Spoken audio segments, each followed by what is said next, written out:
Agora, o Fidel Castro está aí pedindo que intelectuais cubanos e estrangeiros salvem o mundo. Ora, meu Deus do céu! Né? Os intelectuais inventaram a Revolução Francesa, inventaram a Revolução Russa, inventaram o nazismo, inventaram o fascismo, inventaram tudo que é merda, tá certo? E os intelectuais não podem salvar o mundo. Quando é que vocês vão entender isso? Né?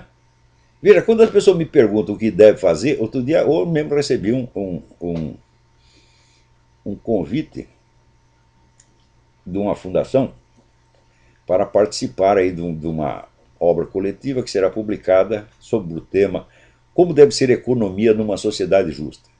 Né? Eu topei só para explicar que não existe isto. Não existe sociedade justa e não existe economia justa. O que existe são pessoas justas. Né? Esta é a minha tese. A justiça ou injustiça só pode, vamos dizer, ser atributo de um ser que tenha unidade e autoconsciência, ou seja, o indivíduo humano concreto. Tá certo? Então, não é a sociedade que precisa ser justa, não é a economia que precisa ser justa. Quem precisa ser justo são as pessoas. Para que as pessoas sejam justas, é necessário que você tenha uma cultura que incentive a justiça e, sobretudo, o sentimento moral, a percepção moral. Isso aí está no curso de ética que eu dei lá no Paraná. Eu digo, ó, escuta, o que interessa não são as regras morais, é a percepção moral, porque as regras é fácil você aprender. Qualquer imbecil decora os 10 mandamentos, tá certo? E você decora até a Constituição Americana. Mas o problema, já dizia Santo Tomás de Aquino, o problema da moral é que as regras são sempre gerais e universais, e as situações são sempre particulares e concretas, de modo que a regra não se ajusta exatamente a nenhuma situação concreta. Então, na teoria ele sabe tudo que é certo e na vida ele faz tudo que é errado. Como a moral não é uma disciplina teórica destinada a ensinar só o que é bom em teoria, mas a melhorar a conduta das pessoas, então o que interessa não são as regras, é o desenvolvimento da percepção moral. Como se desenvolve a percepção moral? Exatamente pelos meios com que se desenvolve o domínio da língua portuguesa. É através da literatura de imaginação que amplia o seu imaginário para que você compreenda as diferentes situações humanas e você se humanize no processo. Então você saiba julgar as coisas com humanidade, com compaixão e com sentimento de justiça. Então, a literatura de ficção é um elemento fundamental da formação moral das pessoas. Por quê? Porque ao longo da sua vida você vai atravessar um número muito limitado de situações, e as situações nem sempre são muito significativas.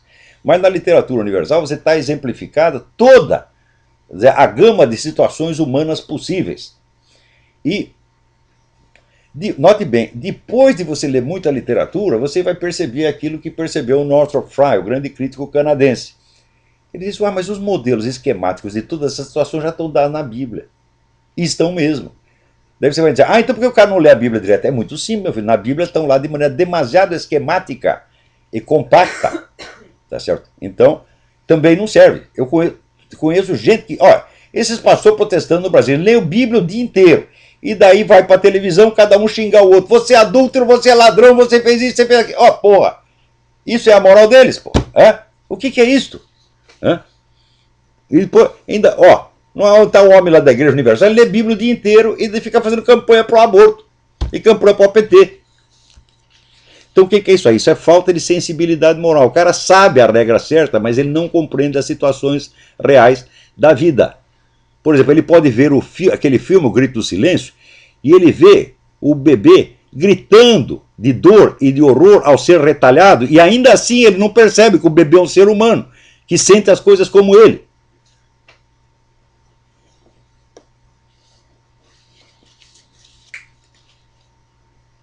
Então, compaixão significa sentir junto com o outro.